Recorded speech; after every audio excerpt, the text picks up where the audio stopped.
permohonan pemohon itu seluruhnya. Artinya semua dalil yang telah dikemukakan dalam permohonan pemohon telah dinyatakan tidak terbukti oleh mahkamah. Namun demikian, mengenai dalil adanya keterlibatan dan atau mobilisasi pejabat atau aparat negara termasuk adanya politisasi bansos dalam proses pemilihan presiden dan wakil presiden tahun 2024, saya memiliki pendapat berbeda dengan mayoritas hakim.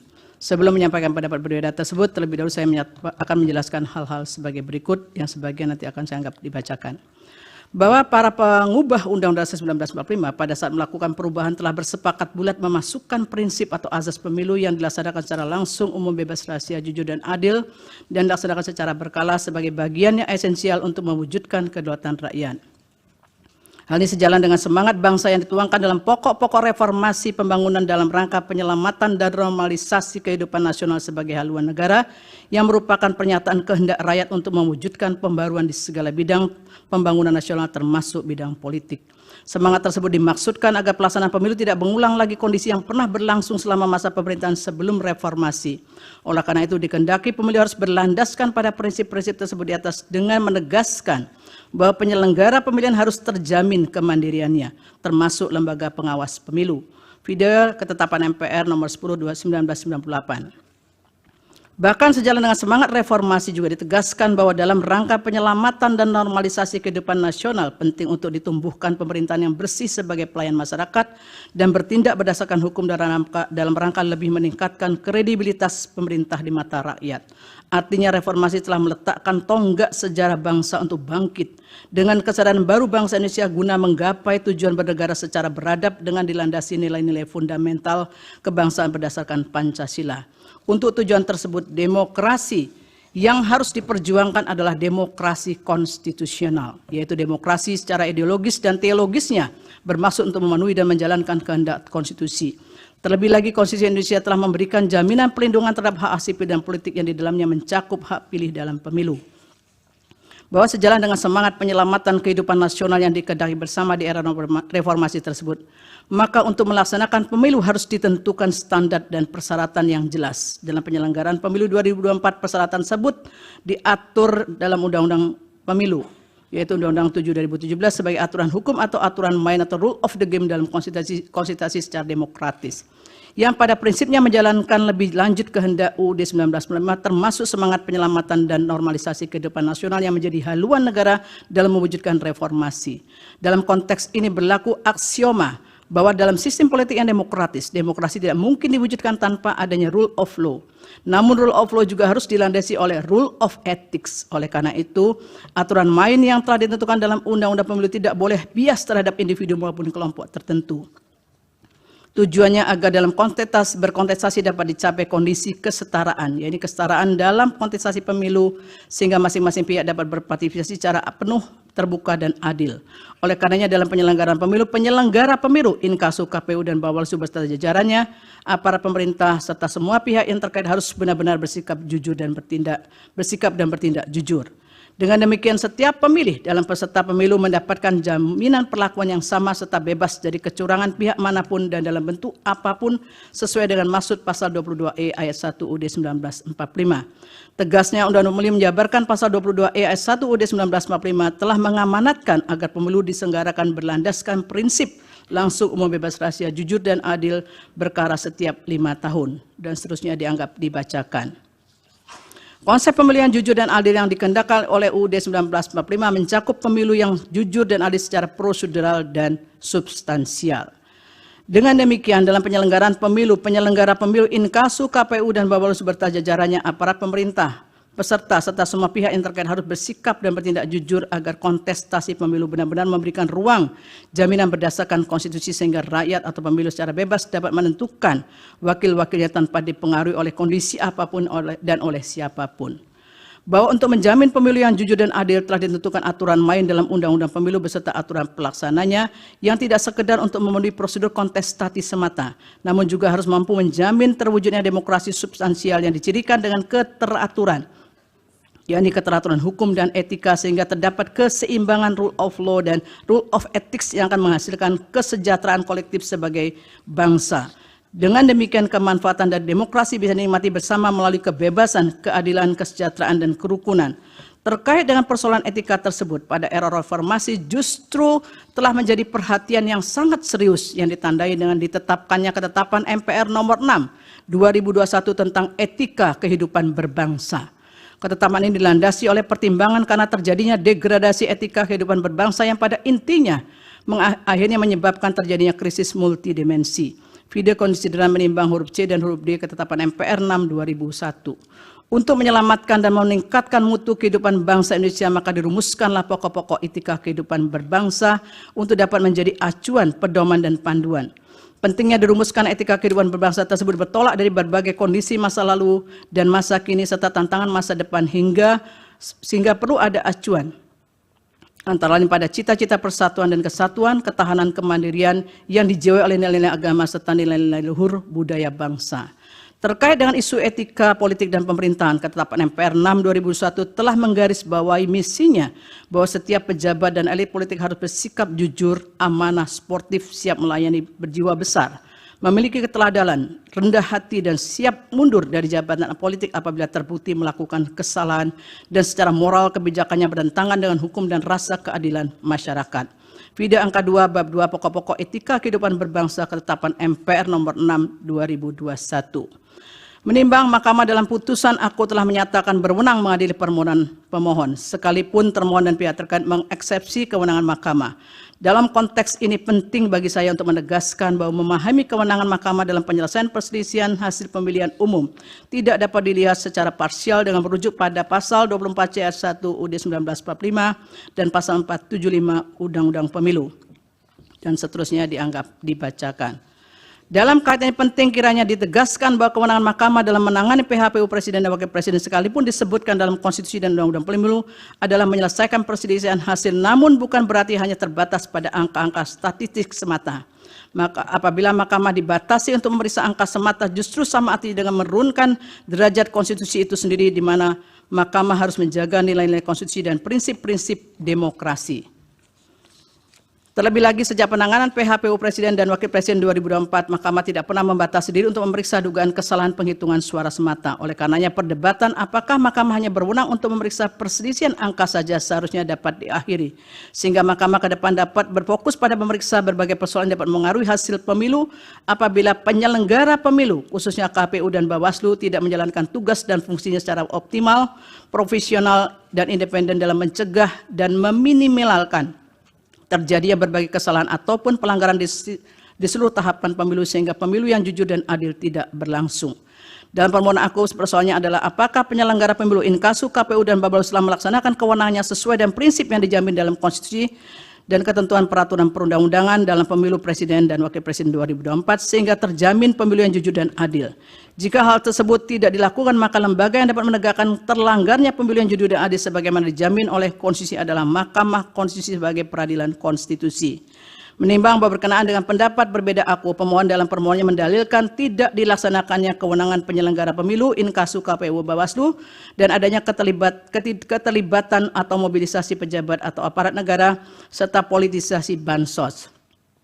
Setelah mencermati secara dari pemohon tersebut, pada pokoknya berkaitan dengan dugaan ketidaknetralan PJ Kepala Daerah dan pembagian bansos. Terhadap dalil pemohon aku, saya memberikan pendapat berbeda sebagai berikut. Pertama, berkaitan dengan persoalan ketidaknetralan PJ Kepala Daerah, perlu kiranya dipertimbangkan hal-hal sebagai berikut yang dianggap dibacakan.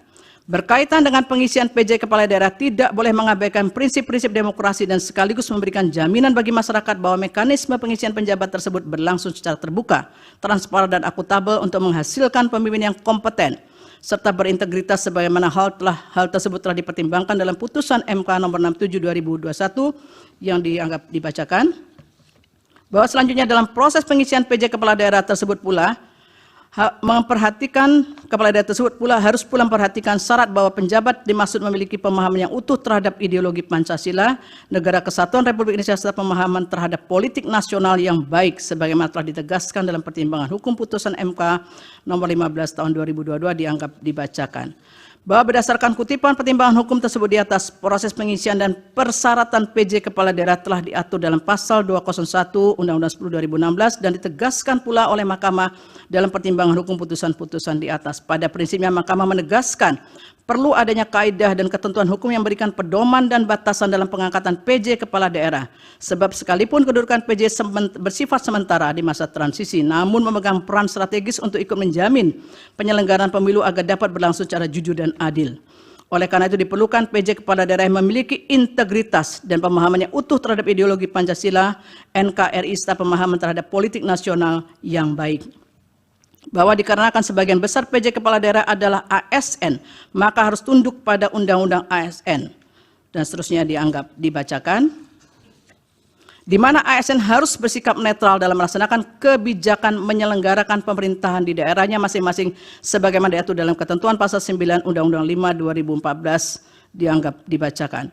Dengan demikian dalam konteks jabatan PJ Kepala Daerah sebagai ASN, hal yang perlu digarisbawahi adalah pentingnya sikap netral yang harus dimiliki dan dijalankan oleh PJ Kepala Daerah dalam menjalankan kewenangannya terlebih lagi pada masa kampanye pemilu. Ketentuan hukum terkait dengan pengangkatan, syarat, serta tugas, wewenang, dan kewajiban yang melekat pada PJ Kepala Daerah sudah seharusnya dipatuhi dan dijalankan.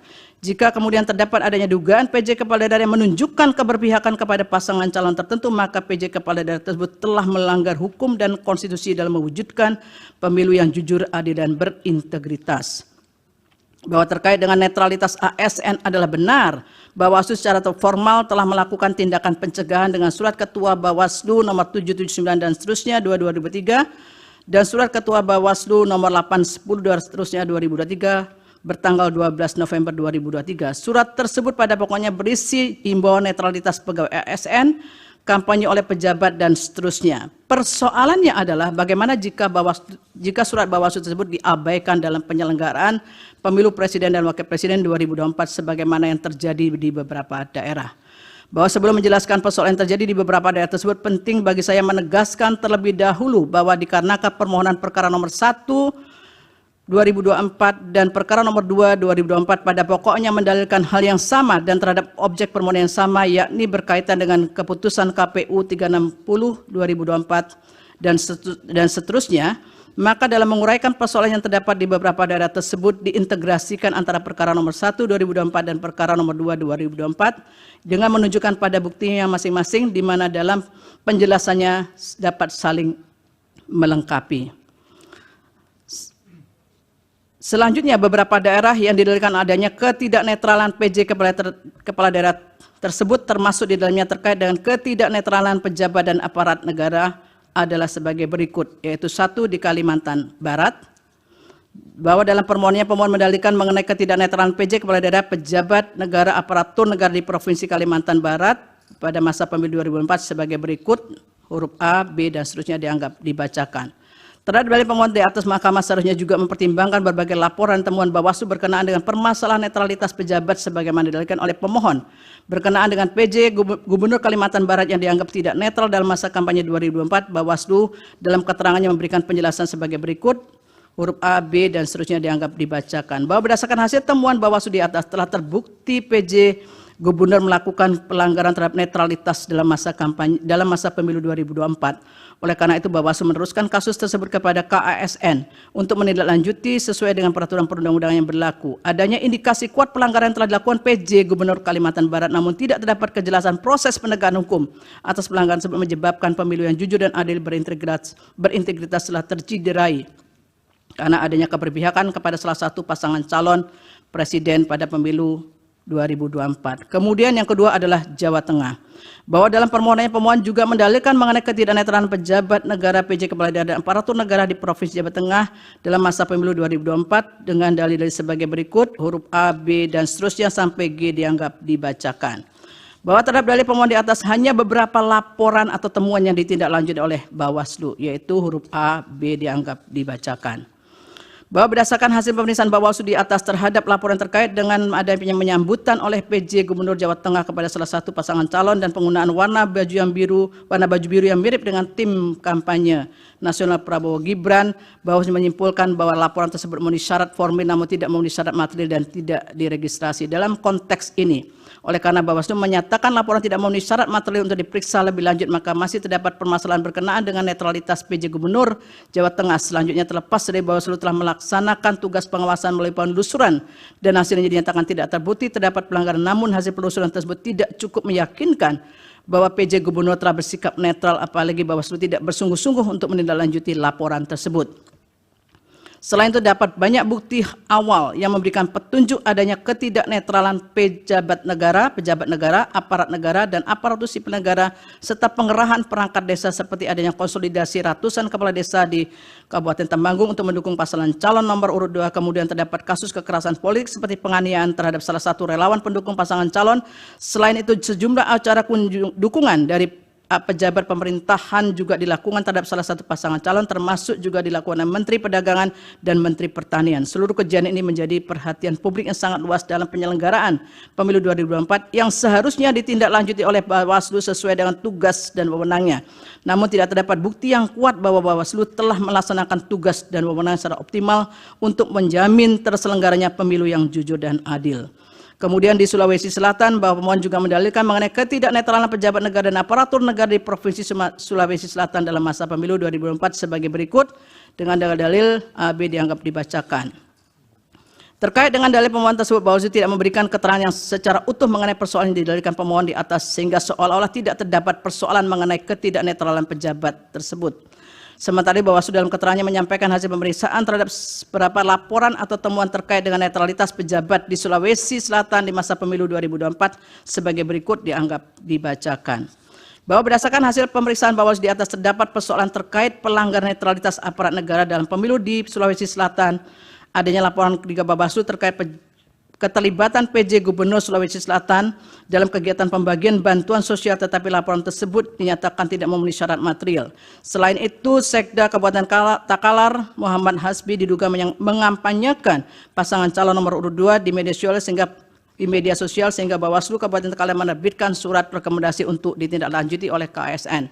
Lebih lanjut, terdapat dugaan pelanggaran terkait dengan pengunggahan video pemasangan APK pasangan calon dan seterusnya. Berdasarkan hasil pemeriksaan terhadap laporan atau temuan Bawaslu tersebut, terdapat keyakinan yang kuat untuk menyatakan adanya persoalan terkait dengan ketidaknetralan aparatur negara dan masa pemilu di Sulawesi Selatan. Sebaliknya, tidak ada bukti yang meyakinkan bahwa Bawaslu telah menindaklanjuti laporan dan temuan yang terbukti menunjukkan adanya pelanggaran pemilu secara sungguh-sungguh sehingga menyebabkan tidak terjaminnya pemilu yang jujur dan adil. Di Sumatera Utara, bahwa dalam permohonannya pemohon mendalilkan mengenai ketidaknetralan pejabat negara, kepala daerah, dan aparatur negara dengan dalil sebagai berikut, huruf A, B, C, dan seterusnya dianggap dibacakan. Bahwa terhadap dalil pemohon di atas ternyata hanya beberapa laporan dan temuan yang ditindaklanjuti oleh Bawaslu. Laporan dan tindak lanjut tersebut dianggap dibacakan. Bahwa terkait dengan hasil pemeriksaan Bawaslu di atas dalam kasus ketidaknetralan aparat pemerintahan di Medan yang mengajak ASN memilih pasangan calon nomor urut 2 direkomendasikan untuk ditindaklanjuti oleh lembaga yang berwenang. Namun dalam kasus yang lain yang mengarahkan untuk mendukung pasangan calon nomor urut 2 serta keterlibatan Menteri BUMN dalam kampanye di Deli Serdang, Bawaslu tidak meregistrasi laporan-laporan tersebut karena menurut Bawaslu tidak memenuhi syarat material tanpa ada kejelasan. Berdasarkan hasil pemeriksaan terhadap laporan dan temuan Bawaslu tersebut, terdapat persoalan terkait dengan ketidaknetralan aparatur negara dalam masa pemilu di Sumatera Utara. Selain itu, dapat pula laporan atau temuan yang tidak diregistrasi karena tidak memenuhi syarat material. Padahal beberapa kejadian tersebut menjadi perhatian publik yang sangat luas di masa pemilu Presiden dan Wakil Presiden 2024 yang seharusnya ditindaklanjuti oleh Bawaslu agar dapat menjamin pemilu berlangsung secara jujur dan adil, juga pemilu yang berintegritas. Bahwa selanjutnya pemohon mendalilkan telah terjadi politisasi pemberian bansos selama pemilu Presiden dan Wakil Presiden 2024 yang menurut pemohon bertujuan untuk memenangkan pasangan calon nomor urut 2. Berkenaan dengan dalil pemohon AKO, ketentuan pasal 34 Undang-Undang Dasar 1945 pada pokoknya telah mengatur mengenai jaminan bagi negara untuk Jaminan bagi fakir miskin dan anak terlantar dipelihara negara, dan negara berkewajiban untuk memberdayakan masyarakat yang lemah serta tidak mampu sesuai dengan martabat kemanusiaan. Selanjutnya, dalam Undang-Undang 19/2003 tentang APBN tidak secara eksplisit mengatur anggaran untuk program bantuan sosial. Jika merujuk pada ketentuan pasal 8 ayat 2 Undang-Undang APBN, hanya dinyatakan anggaran belanja pemerintah pusat dikelompokkan atas beberapa pengelompokan. Berdasarkan penjelasan pasal 8 ayat 2 huruf A angka 11 Undang-Undang 19/2003 tentang APBN tersebut, disebutkan bahwa fungsi perlindungan sosial merupakan belanja pemerintah pusat yang berdaya guna dalam memberikan pelayanan sosial, jaminan sosial, pemberdayaan sosial, dan seterusnya dari kemungkinan terjadinya risiko sosial. Bahwa berkenaan dengan APBN 2024 dengan total belanja mencapai 3.000 triliun lebih, di dalamnya terdapat belanja untuk perlindungan sosial sebesar 496,8 triliun yang berfungsi untuk stabilisasi dan mendukung penghapusan kemiskinan. Dalam kaitan ini, oleh karena pengelolaan APBN yang bersifat dinamis tersebut dilakukan melalui penyesuaian, salah satunya adalah melalui proses automatic adjustment. Dalam kaitan ini juga ditanyakan kepada Menteri Keuangan di dalam persidangan bahwa berkaitan dengan automatic adjustment sudah dilakukan sejak APBN 2022 dan selalu dilakukan pada awal tahun. Namun pertanyaannya, apakah automatic adjustment tersebut dipakai untuk membiayai bansos? Dan Menteri Keuangan menyatakan bahwa automatic adjustment tidak dipakai untuk membiayai bansos. Timbullah persoalan yang dipersoalkan pemohon, yaitu alokasi dana kunjungan presiden dan bansos yang dilakukan tersebut berasal dari dana yang mana. Dalam kaitan inilah kemudian Menteri Keuangan dalam persidangan menyatakan bahwa bantuan kemasyarakatan tersebut bukan merupakan bagian dari perlinsos yang digunakan oleh presiden terkait dengan bansos tersebut. Namun anggaran untuk kunjungan presiden, anggaran untuk bantuan kemasyarakatan tersebut berasal dari dana operasional presiden atau DOP yang berasal dari APBN. DOP tersebut diatur oleh PMK 48/2008 yang sebagaimana telah diubah oleh PMK 106/2008. Sementara itu dana kemasyarakatan presiden diatur dalam Peraturan Menteri Sekretaris Negara Nomor 2 Tahun 2020. Adapun kegiatan yang bisa dicakup dalam dana kemasyarakatan presiden dan wakil presiden dalam hal ini adalah kegiatan keagamaan, pendidikan sosial, ekonomi, dan seterusnya.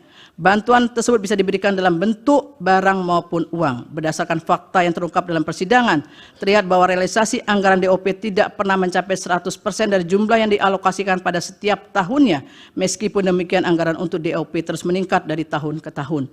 Hal ini yang kemudian memunculkan persepsi yang mengarah pada penggunaan DOP untuk bantuan kemasyarakatan dengan tujuan politik menjelang pemilu presiden dan wakil presiden 2024. Terlebih lagi sebagaimana fakta hukum di persidangan bahwa menjelang pemilu pola kunjungan presiden ke beberapa daerah semakin meningkat sehingga memunculkan pertanyaan pemohon mengenai maksud kunjungan tersebut menjelang pemilu 2024. Dalam kaitan ini secara normatif, Undang-Undang Pemilu memang memberikan hak kepada presiden, wakil presiden, dan menteri untuk terlibat dalam kampanye sebagaimana ketentuan pasal 281 ayat 1 Undang-Undang Pemilu yang menyatakan kampanye pemilu yang mengikut sertakan presiden, wakil presiden, menteri, gubernur, wakil gubernur, bupati, dan seterusnya harus memenuhi ketentuan, yaitu 1. Tidak menggunakan fasilitas dalam jabatannya kecuali ada fasilitas pengamanan bagi pejabat negara sebagaimana diatur dalam ketentuan peraturan perundangan, dan B. menjalani cuti di luar tanggungan negara. Syarat tersebut pada prinsip bersifat kumulatif. Selain itu terdapat pula beberapa ketentuan lain dalam Undang-Undang Pemilu yang juga mengatur kampanye bagi presiden, yaitu pasal 305 dan seterusnya dianggap dibacakan. Terdapat pula ketentuan dalam pasal 304 yang juga mengatur tentang pelaksanaan kampanye mengenai larangan dalam pelaksanaan kampanye yang dianggap dibacakan. Bahwa berdasarkan ketentuan-ketentuan di atas, meskipun secara normatif presiden dan wakil presiden memiliki hak untuk terlibat dalam kampanye dan tidak ada ketentuan larangan bagi presiden memberikan bansos, namun dengan adanya pemberian bansos menjelang pemilu dan di masa kampanye, maka dalam batas penalaran yang wajar, hal tersebut tentu berdampak pada para peserta pemilihan karena adanya ketidaksetaraan. Di antara faktor yang mendukung keadaan ini adalah adanya celah hukum yang ada pada aturan pemilu yang tidak jelas yang kemudian dimanfaatkan. Pada titik inilah etika memainkan peran penting agar tidak memanfaatkan celah kekosongan aturan hukum. Sebab dampak dukungan yang ditampilkan oleh pemberi bansos yang berkaitan erat dengan salah satu peserta pemilihan akan menyebabkan ketidaksetaraan peserta dalam kontestasi perebutan suara rakyat. Padahal salah satu bentuk perwujudan prinsip adil dalam pemilu adalah adanya upaya agar para peserta pemilu berada pada posisi yang setara. Terlebih terdapat indikasi dukungan yang jelas terhadap salah satu pasangan calon, maka hal demikian dapat dianggap sebagai tindakan yang tidak netral dan memberikan keuntungan signifikan bagi pasangan tersebut. Hal ini menjadi semakin rumit mengingat sulitnya memisahkan antara fasilitas negara dan kepentingan politik personal. Dalam konteks inilah penting kembali diingat maksud ditetapkannya ketetapan MPR nomor 6 2001 tentang etika kehidupan berbangsa di era awal reformasi sebagaimana telah diuraikan di atas, yang harus menjadi arahan, pedoman, panduan mewujudkan nilai-nilai luhur budaya bangsa. Oleh karena itu, sekalipun tidak ada larangan pemberian bansos dengan menggunakan DOP, namun sejalan dengan makna etika kehidupan berbangsa, penting untuk dilaksanakan secara bijaksana demi menjamin pemilu yang jujur dan adil sebagaimana dijamin oleh Undang-Undang Dasar 1945. Dengan mengutip pandangan Andre Strack sebagaimana dianggap dibacakan, oleh karena itu, seorang pemimpin diwajibkan memahami dan menerapkan pentingnya integritas dan tanggung jawab dalam memegang kekuasaan publik, serta perlunya menjaga pemisahan yang jelas antara kepentingan pribadi dan kepentingan publik demi menjaga persatuan dan kesatuan bangsa. Terlebih dalam konteks penggunaan DOP yang berasal dari APBN untuk bantuan kemasyarakatan menjelang pemilu 2024, tidak dapat dihindari adanya tujuan politik yang memiliki pengaruh sangat kuat sehingga prinsip pemilu yang dijamin oleh konstitusi menjadi tidak sepenuhnya dapat diwujudkan. Menimbang bahwa berdasarkan seluruh uraian pertimbangan hukum di atas, dalil pemohon beralasan menurut hukum untuk sebagian tidak sebagaimana yang dimohonkan pemohon dalam petitumnya. Oleh karena diyakini telah terjadi ketidaknetralan pejabat yang sebagian berkelindan dengan pemberian bansos yang terjadi pada beberapa daerah yang telah dipertimbangkan di atas, maka untuk menjamin terselenggaranya pemilu yang jujur dan adil sebagaimana dijamin oleh Undang-Undang Dasar 1945, seharusnya Mahkamah memerintahkan untuk dilakukan pemungutan suara ulang untuk beberapa daerah tersebut di atas.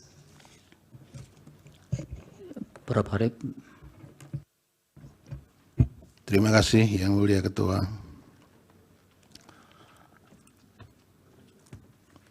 Mohon maaf mengusik dan menunda istirahat Bapak Ibu sekalian. Bismillahirrahmanirrahim. Hakim Konstitusi Arief Hidayat menyampaikan pendapat berbeda atau dissenting opinion yang diberi judul Membangun Peradaban Negara Hukum Indonesia yang demokratis berdasarkan dan berkarakter Pancasila. Sebuah catatan penting dalam pemilihan presiden dan wakil presiden tahun 2024 dengan pertimbangan hukum sebagai berikut. Menimbang bahwa setelah Mahkamah memeriksa secara seksama, serta sebelum saya mempertimbangkan pokok-pokok dalil permohonan pemohon, saya akan menyampaikan suatu hal yang bersifat prinsipil karena berkenaan erat dengan corak dan karakter negara hukum yang demokratis yang kita anut. Oleh karena itu, saya akan menyampaikan secara umum dua perspektif, yaitu perspektif ideologis filosofis dan perspektif sosiologis empirik.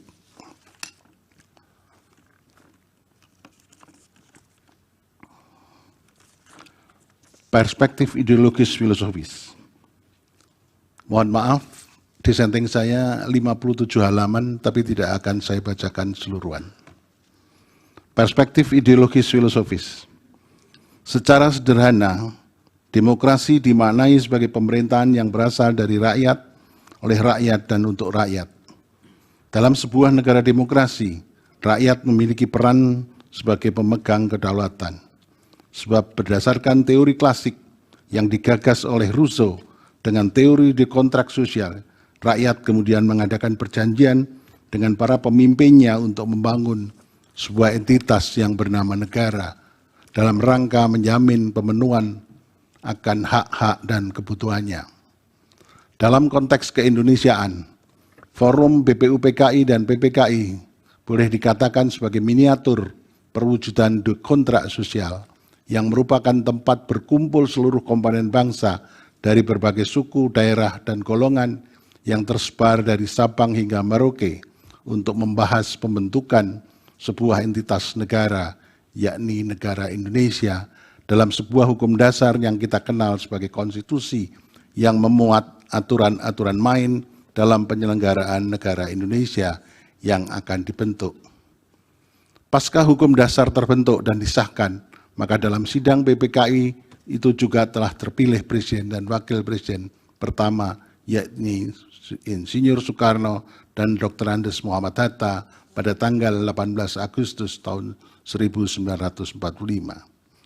Dalam perspektif historis, konsepsi negara hukum demokratis yang kita anut telah bergulir dan menjadi diskursus yang mewarnai perumusan hukum dasar tak kala para pendiri bangsa mendiskusikan, memperdebatkan gagasan ini dalam sidang-sidang BPUPKI dan PPKI. Saat itu mereka bersepakat bahwa gagasan negara hukum demokratis yang kita anut adalah gagasan negara hukum demokratis yang berbeda dengan konsepsi negara hukum demokratis yang dianut oleh negara-negara lain yang bersifat liberal, melainkan negara hukum demokratis yang berakar pada jiwa dan falsafah bangsa. Hal ini disampaikan oleh Supomo pada rapat BPUPKI pada tanggal 31 Mei tahun 1945. Kutipan dianggap telah dibacakan. Keesokan harinya dalam rapat BPUPK 1 Juni tahun 1945, Insinyur Soekarno menyampaikan karakter demokrasi yang kita anut berdasarkan pada sila keempat. Menurutnya, yang dimaksud dengan demokrasi yang kita anut bukanlah demokrasi model barat, tetapi politieke ekonomische demokrasi, yaitu politieke ekonomi demokrasi dengan sosiale rechtvaardigheid, demokrasi dengan kesejahteraan dan paham gotong royong. Menurut Soekarno, demokrasi politik dan demokrasi ekonomi menghasilkan demokrasi sosial.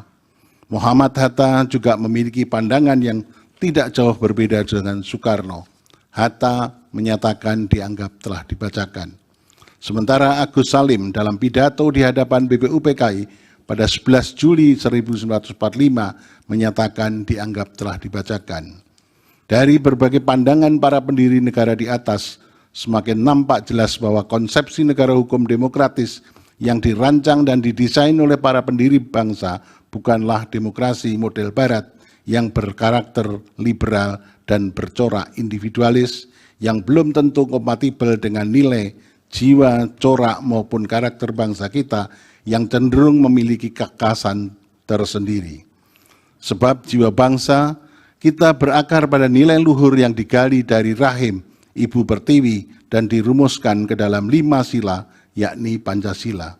Oleh karena itu, dalam pembukaan Undang-Undang Dasar tahun 1945 alinea keempat menyatakan dianggap telah dibacakan.